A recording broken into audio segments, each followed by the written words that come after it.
Triumphs with host Brenda Chambers. Achieving excellence in anything in life requires a certain amount of talent coupled with a great deal of determination and a lot of hard work.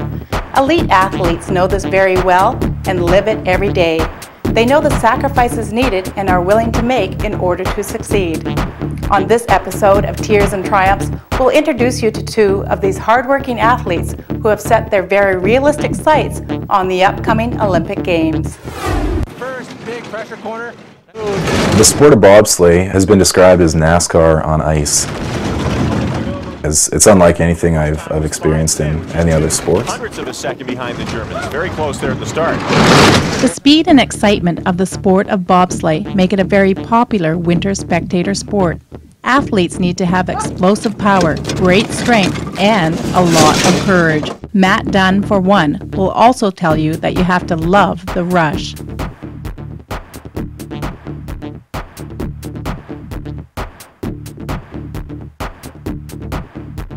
One of the reasons for the rush is because you have this air whizzing past you at 130 kilometers an hour, and there is always that element of risk because you could crash. And when you crash, you're still going 130 kilometers an hour. It doesn't slow down until you cross the finish line. And so because there's that element of fear, there's that element of excitement, and you put those together, and it's one of the greatest rushes that you'll ever experience. So where does a person get the desire to squeeze themselves into a fiberglass and steel tube and careen down an ice hill at breakneck speeds?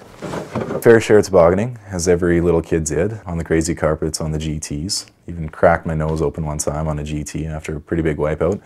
I thought that'd be the extent of it. I never knew you could make a career out of going down the hill, but you can, and it's a lot of fun. When he's in there, my heart is pounding. He's coming down, and at the end, it's a relief that he's finished it. I still feel immense pride in him. He's doing stuff that a lot of people don't get to do. And this box actually me and my dad made over the Christmas. It holds the runners in place really well, so when you're traveling they don't get bounced around. It's a lot of fun, and it's a lot of hard work. But Matt's used to hard work. He's studying for his master's degree in mechanical engineering and plans a future in the aerospace industry. And he's excelled in volleyball and university-level track and field.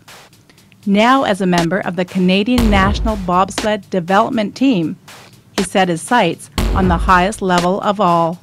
My goal is to get to the Olympics. Next Olympics are in 2010 in Vancouver. I'd love to go there. Right now I am giving being a pilot a try. That is, I'm driving the sled. Because there's so much more experience that is required, making it to the 2010 Olympics might be a little out of my reach, so if that's the case, the goal would then be 2014. If I switch to becoming a brakeman, then by all means 2010 is an option. Once he retired from track and field, decided that he wanted to go to the Olympics, and bobsleigh was the route to go. He decided this last year. He then told me, and I wasn't at all surprised when he informed me that he was accepted here in Calgary to train. Athletes ready. On the track. The requirements of competitive bobsleigh suited Matt very well. You need to have three things. One is size, another is speed, and another is power.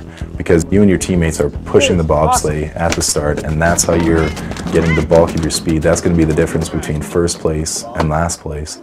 58-28. There's a lot of training involved, a lot of weights, a lot of speed training, a lot of plyometrics.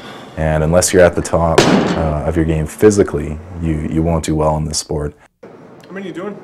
We identified him in the summertime based on his physical ability. He tested quite well in our dryland test and was quite interested and motivated to participate, which is what we like to see as well. Because of his interest and what we felt were pretty good skills outside of the physical, his physical attributes, we decided to steer him towards the driving aspect. And so he's now developing towards that. Last time we went down was last Thursday. It's the first time I'd driven in almost 2 months. So the first run was a little bumpy. Second run we actually went over. We crashed coming out of corner 6. So that's one of the reasons for a lot of the scratches you see. Plus the D-rings that I used to steer, the one got loosened up. So I have to reposition it and retighten it so I can steer properly tonight. And when you're at the midpoint, right, it's just a direction change down, and then you're finished. Then you let it run. You back off to neutral, and you stay with the corner, and you've now already completed that direction change. Expert coaching is a key to success in the sport. The physical aspects are very important for both pilot and brakeman. But for pilots, mental sharpness and the ability to understand the science of the sport are crucial. We're looking for their intelligence of knowing the physics of taking a sled down and understanding all of the centrifugal forces and all those attributes of sliding. Right? You come out of the shades, look forward to the exit. When you see the exit, then all you have to do is just progressively bring that sled down. What it takes to be a great pilot is the feel and the understanding of the ice and the desire. I mean, desire is huge in any sport. And for this, there's so much work that has to be done off ice.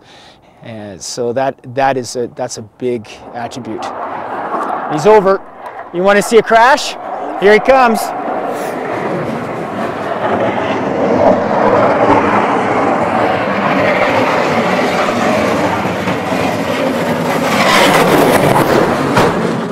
Visualization techniques help the pilots to keep their focus on the track.